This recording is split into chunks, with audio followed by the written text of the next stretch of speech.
Welcome, everybody, to another episode of Leaders of Purpose, where together we get to meet truly inspiring women leaders who are committed to driving meaningful and positive change in the world. And today I have a really exciting guest leader, Courtney Holm, who is the Vice President of Sustainable Futures at Capgemini Invent in UK. And actually, what she does there is supporting corporate leaders in identifying fresh perspectives and digital solutions that can play a transformational role in planetary, people, and system challenges. She is actually by trade a horticulturalist, and she started her career in ornamental plant production. And in her mid 40s, she actually became a mother. And she told me that that was completely transformational and impacted her entire life, especially her relationship with her career. And she enjoys thinking about the future and recently shifted her priorities to including encouraging her clients to consider community-based adaptation strategies along with mitigation efforts and preparing citizens for the future. So Courtney, thank you so much for being here. I hope I did justice to your intro. Superb job. Thank you so much. It's wonderful to be here too. Amazing. Well, I always love to kick it off with the biggest question. Which we all need to ask ourselves, but here it goes. So what is the change that you want to bring to the world, and how are you currently doing that? It's a big one, isn't it? I think I'd like to help people enable sustainable choices. I want to help people make better lifestyle choices so that they can live more simply and not value stuff as much. That's a very beautiful way to put it. And how do you achieve that in the corporate world?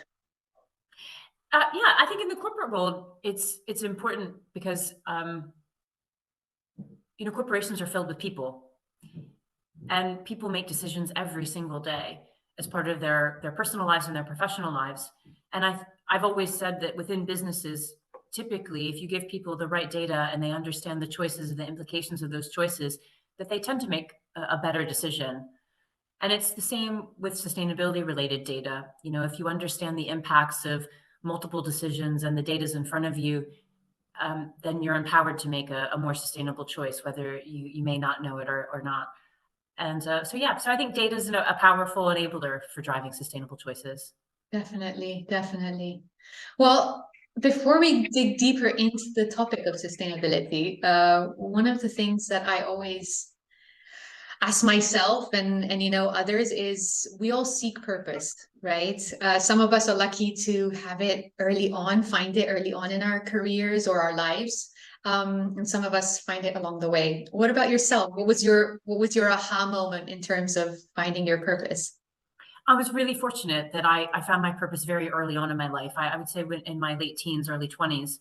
And I started this general premise of thinking that our, kind of systematic removal from nature has gotten us into this predicament, that we don't value nature intrinsically and that we take it for granted.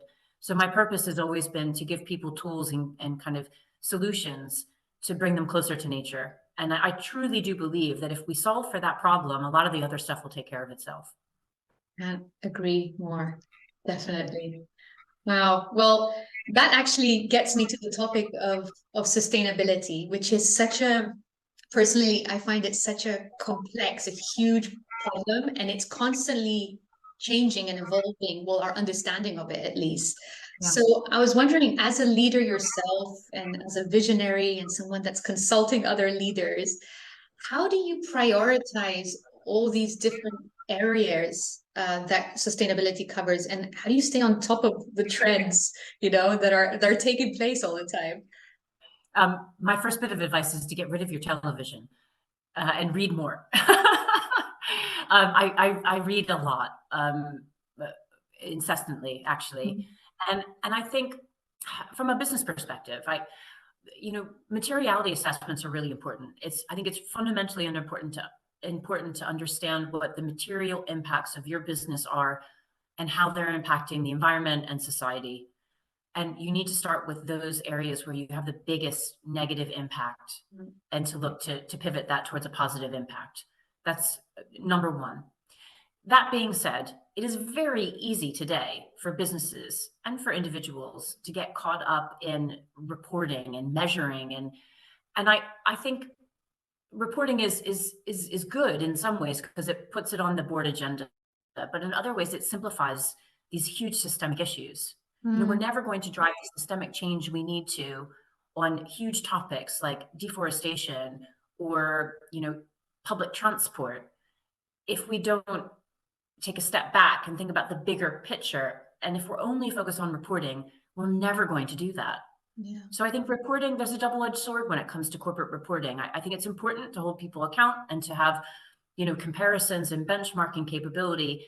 But at the same time, business leaders have to see their wider purpose and how they impact society around them, and what impact they can make is if they pivot their operations to be more sustainable. And do you think, like, now that you were mentioning about like compliance and reporting, but then is reporting also about collecting data and understanding all these initiatives that we're trying to implement in our organization to move the needle? Are they actually working? So this is like, how do you find the balance between the reporting part in order to uncover the impact that we're driving versus the getting lost in just reporting and not actually putting our resources in moving the needle? The data is really important, right? Because it gives us that fundamental understanding of where those impacts are. Yeah. And I think reporting is all well and good, and again, a necessity. But the most important thing you can do is question yourself on what you're going to do once you have the report finished.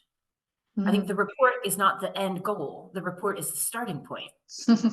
And what we need on the back of that is decision support modules, or getting that data in front of the stakeholders who are accountable for the majority of the impact. And then again, going back to my first point about enabling sustainable choices, how do they make a better decision so that you reduce your impact so that next year's report looks a lot different from this year's report? Yeah. And really using, it's so important in my experience, getting those stakeholders to not only buy into the vision, but super fully aligned with the vision, right? So that they have to own it. They have to own it. They have to earn it. Exactly. And also they want to see the impact that we have potential to drive that impact, right? So I think, it's finding the right balance. And I love the idea that you mentioned that reporting is for the starting point, not the end point, to get everybody on board and to actually get that ship moving faster and faster. I meet so many sustainability teams who are, they get all worked up and hyped up about this report. And then they all take a collective sigh once the report has been published. And in reality, they should be excited to do something on the back of the report. Yeah. And so I think it's a learning curve. Once reporting standards become more cohesive, it will be easier. It will be easier. Yeah. Fingers crossed. The other challenge that I feel like anyone that's trying to drive change in an organization is the balancing act of, the business priorities, which, let's face it, it is profit, right?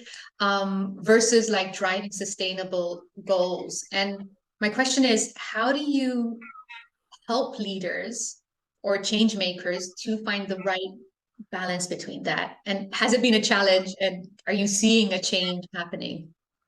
It's a perennial challenge, and I think it'll continue to be. It's, the past 20 some odd years, it's always been a challenge. This is why I started getting into community-based adaptation plans. Because I think alongside our mitigation efforts, we have to start planning for the inevitable impacts of climate change. Even if we were to hit net zero tomorrow, we still have a lot of acute weather issues that we will have to deal with. And the science has been very clear on that. We still have crossed a lot of planetary boundaries, and that will require a lot of time for systems to rebound if they can at all. Yeah. And so when I think about business priorities, you can't make money if there's no continuity. So when it comes to local community adaptation plans, there's something about preparing the community to take on those impacts.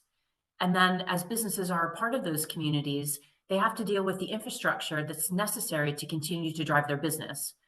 So for example, if the shipping port is flooded and you can't get goods coming in on boats anymore, that's a problem for your production. Yeah. And I think it changes the narrative for businesses because they become more accountable to their local communities to upholding their purpose in those communities, which is to provide tax revenue. It's to provide jobs. It's to provide a sense of stewardship for the land that their buildings sit on. So I think we need a different perspective. Definitely. But isn't it hard, especially if we're talking about multinationals or like international companies, that they have so many communities to cater to, and we have to face it, every community is different, and especially in climate change, the climate impact will be very different. Yes. How can you, as a leader, consider all those different elements, to be more conscious of the change that and the community impact that you're driving? I think this is where corporations are also citizens, right? And I think local governments will start to think more about adaptation plans. And I think it's about, being engaged with the local governments and also in the communities where people operate. And, if you're a business leader and you're not going to, the town meetings where you're headquartered, then I would say that that's a problem. Yeah. Yeah. So really getting involved locally. I think people need to get involved locally. Perfect. No, thank you. That's a seed for thought to be honest. Well, we talk about that. I mean, there's a lot of challenges that a leader faces, right? Well, we're trying to drive the business forward, but also to obviously be more sustainable in the way that we do things. What are the biggest challenges that you find leaders are facing? Or at least what are the challenges you face when you're trying to get leaders on board to consider these new concepts, right? Of considering their community, for example. I think a lot of leaders see sustainability or changes that they need to be in order to be more sustainable as an on cost. And it's very problematic when you need to make a business case for investment, whether that's in CapEx or OpEx related opportunities. And this is really practical, right? So you have to run your business and you have financial boundaries in which you have to operate on. Your profit and loss statement has to be, targeted, and you have to make solid business decisions on the basis of your balance sheet. But at the same time, that inputs, electricity, water, etc., are going to get more expensive. Yeah. So either you can drive efficiency gains and prepare for a future that will be more expensive, or you can sit back and wait for those things to happen. And I think a lot of times people who are in very senior positions inside organizations have a tenure. Yeah. And they operate within that tenure and they don't take the long view. So a lot of your work is helping them consider the long-term vision, expanding their vision, let's say. Yeah, I really like to do a lot of modeling work. So I like to take a step back and say, okay, we have this big systems issue. Your business is a part of that system. Yeah. Let's take a look at your CapEx and OpEx, what your innovation fund looks like, how many people you have, what kind of capabilities and skills you have in your organization now, what's your plan for that in the future, and how are you going to pivot your business to be more sustainable, potentially shifting your business model completely, depending on what kind of industry or sector you're in. And are you ready for that change? And this is where sustainability meets innovation. Again, this is a far cry away from an annual report. Definitely. Right? Definitely. So, and I think that's what's interesting about the consulting world is that I can have, 15 client conversations in one day, and every single conversation is completely different. Yeah. And I find that to be wonderful in some ways, but also deeply challenging, just because I'm a human being with a brain, with one brain, unfortunately. And I feel like as a consultant too, you always need to have the right answer. Yeah. But also it's asking the right questions to them, right? I think that's where it's changing now, because yes, they have their priorities to make the business continue to thrive. And maybe I was in innovation, and innovation, they were looking at maybe the next 5 years. But here, when we're talking about sustainability, that time frame is so much longer, right? We're looking at the impact of future generations. And yeah, maybe it's the questions that you ask them that actually switch on that light, that consciousness within them to be like, oh, maybe things need to change a little bit. I ask why a lot. Why do you think that way? What led you to that decision? Yeah. Yeah, powerful. And my question also is, so you present to them the picture that transfer, it's not even about change management, it's complete transformation, right? And with that requires a lot of changes in terms of mindset, in terms of business models, like you said, it's overwhelming. How do you help clients get through the first initial resistance, let's put it like that, to be able to consider actually the benefits of this transformation and the necessity of this transformation? I think you have to start small in your conversations. You don't reveal the big transformation opportunity until you've done something for them. Mm, So little successes. otherwise you scare them. Fair enough. You know, so I think you have to start with something small and quite tangible to show Yeah. them that sustainability, whatever that is, whether it's decarbonization or a social impact program, but it can deliver real value and it doesn't have to be a huge on cost. That Mm, in some instances, it can be a cost saver. So I think you start small and then you gradually build up the trust to yeah. deserve the right to have that transformation conversation with people. Mm, You can't lead with it. it's too much. It's too much. Too much. Mm.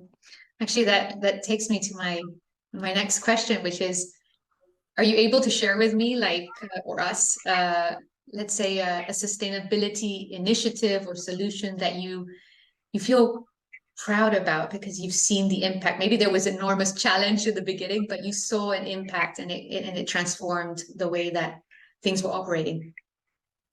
I'll give you a very recent example. um, we were helping a major manufacturer of beverages with their carbon footprinting processes. And they were doing a good job of a small process but it wasn't scalable. And the mechanisms that they had, the systems they had in place, were using a lot of industry average data. Yeah. And it wasn't at product level. So there were a lot of assumptions they were making. Mm, And they had all these people working on these LCAs, but the data and the outputs were fairly meaningless because they weren't going to drive any change because they were too generic. mm, So we worked with them over a relatively short amount of time. We brought in an expert from my team and we helped them to think about product level footprinting analysis. We enabled them to do actual data and the hard work around that. And we showed them a system and a process of how to scale that impact to different countries where they were, manufacturing. And we gave them a suggestion for some software to help them make it easier and more effective. yeah. And at the end of it, they were able to take this beverage and actually say what the product footprint of this beverage in their hand was, Wow. knowing and having them to understand that that beverage that's in their hand will have a different impact than that beverage over there. And it just got them to think less about widgets Mm, and more about the local manufacturing, and then start to think about strategies for, okay, if they have a commitment to 2030 yeah. and they're manufacturing in all these different countries and they see some of those countries having a significantly higher, product level footprint, then they can have really meaningful conversations about volume in particular countries, Mm, right? yeah. And that's a fundamental example of how you start small and then you have a transformational conversation. Yeah. Beautiful.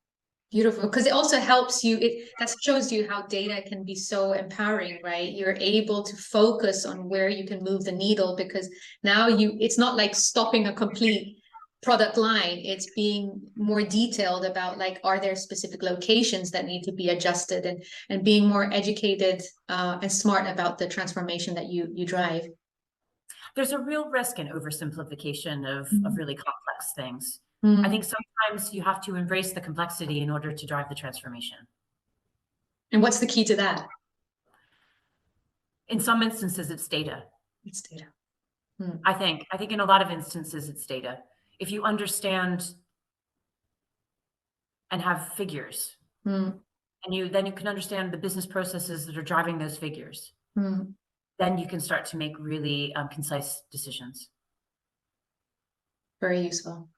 Hmm. So, I mean, it sounds like, and I think we all know that through driving change, there's always obstacles, there's always challenges. And I don't know, personally, I faced through my efforts to drive change in my personal unique way. There was times where I questioned, am I on the right track? Am I crazy to do this? And my question to you, have you gone through that experience where, you've gone through a challenge where really you stop and you're like, should I continue or am I doing something wrong? My career's pivoted a couple times over the decades. I mean, really, if you think back, I started doing, environmental science and then horticulture. So really practical stuff. And gosh, I loved those days. I had so much energy and I was in my 20s and, I was had my hands in the soil and I was, talking to people about plants and it was great. But then I realized that I could be doing more. Mm. I could be doing more. And always with that purpose in mind that I was trying to drive people closer to nature. So my horticultural career definitely did that, especially Mm. when I had my landscape design business and I was helping people to spend more time in their gardens, right? And bring, I focus on native plant design. So bringing natives back into people's gardens and then getting them to see the joy of the impact of that with birds and more animals coming to their garden. And you see people really spending additional time outside, which is always a joy for me. Mm-hmm.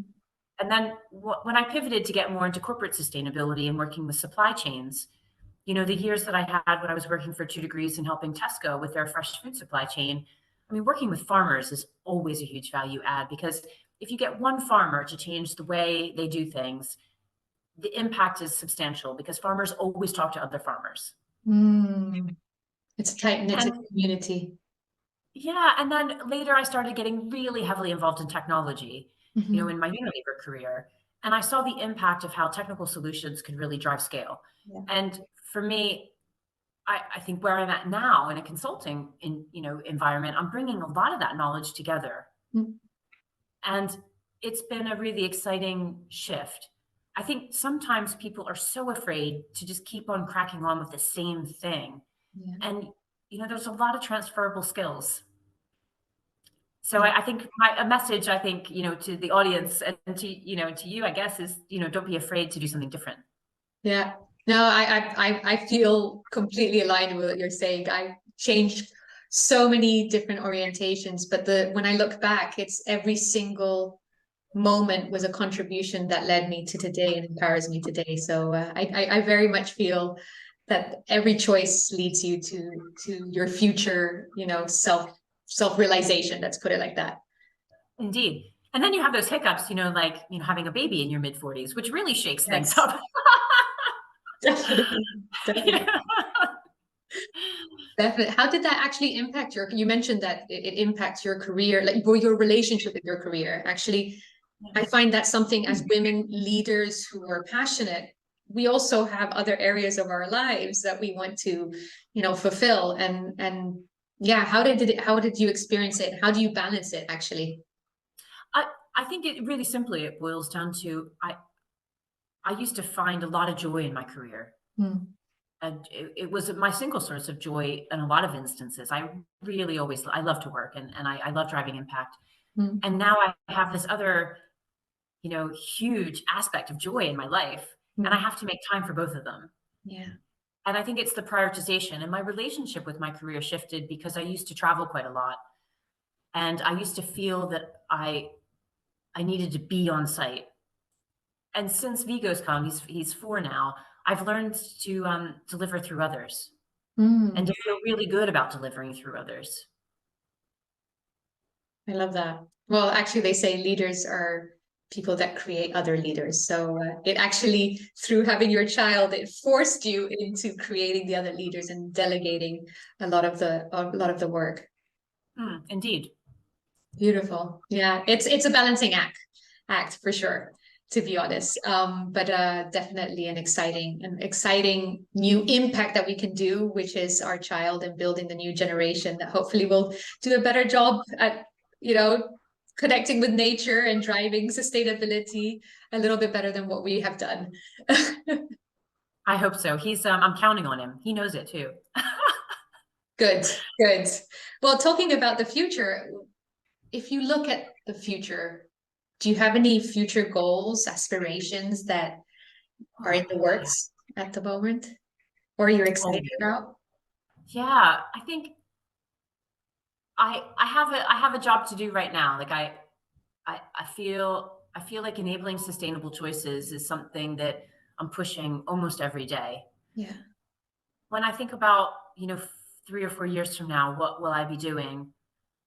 I think I'd like to go back into industry. I think I'd like to have another really meaty role inside of a big organization and be more accountable for driving and seeing impact through. I think my stint in consulting has been really fantastic. But I see myself going back into industry. And yeah, I don't know that I'll ever quote unquote retire, but I'm certainly always on the path to setting up a portfolio career for myself. Nice. I really enjoy speaking engagements. I really enjoy connecting with people and giving advisory and support and mentoring. I love teaching too. It's the first time this year that I've spent a little time doing some university teaching classes, and that's been really fun. So I think, I think consulting for a little bit longer, then back to an industry career, and then setting myself up for a portfolio career. Beautiful. I can't wait to watch that journey evolve. It's going to be beautiful. I'm sure, because with so much passion, I'm sure your passion is contagious. That's what it needs, and just sharing your knowledge. I think the consultancy chapter has allowed you to go into so many different industries. Like you're saying, in one day you're talking to so many clients and having to wear so many hats, which will then empower you once you focus in one industry. Maybe you can have a bigger perspective. And I think that's one of the challenges that leaders have, change makers have, is that they live in their own little paradigm, and the work is to open up those perspectives. And so you're doing that work right now so that you can empower you in the future. So it's perfect. I can't wait. Oh, I love that. That's a great way to think about it. I will take that with me. Fantastic. Well, listen, I as always, I think we can talk for hours, but our time is nearly up, and I'd love to maybe close the dialogue together by, is there a message, or as a future mentor, as you mentioned, that you would want to be? Is there a seed of thought or advice that you would give maybe to the younger generation that are, they're trying to start their pursuit in driving change, whether that's their own personal change or in a corporation? It's a tough question. There's so many things that I could say. I think what we need right now is we need to sustain hope. I think we need to keep positive about humanity's ability to transform. And I know it feels like we've lived this way forever. Yeah. But we haven't. And even if I go back to, maybe 40 years ago when I was younger and spending a lot of time with my grandparents, their lives were fundamentally simpler, and they were happier and more well-adjusted. And they didn't have a lot of the same burdens and struggles that we have. And I think balancing how we live now with all the technology and all the complexity, and trying to be more simple at every opportunity that we can, really be a source of hope for us. And I think that it will help drive the transformation, because life doesn't have to be this way. I love that. Perfect way to close.